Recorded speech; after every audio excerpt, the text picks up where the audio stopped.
सकाळी उठल्यापासून रात्री झोपेपर्यंत फक्त प्रपंचाचाच विचार आपण करतो. काय मिळतंय या प्रपंचामध्ये? पैसा मिळतोय, कामापुरता असला पाहिजे.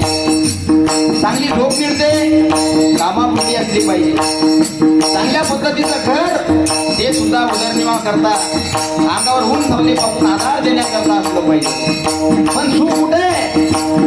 एखाद्या व्यक्तीला जाऊन विचारा, त्याला विचारा, बाबा तुझा चांगला बंगला बांधलेला आहे, खरंच तुला सुख मिळतंय का? तो बंगल्यावाला माणूस तुम्हाला सांगेल बंगला फार मोठा आहे महाराज, पण ज्यावेळेस संध्याकाळी झोपतो ना त्यावेळेस झोपीच्या दोन दोन गोळ्या घ्याव्या लागतात.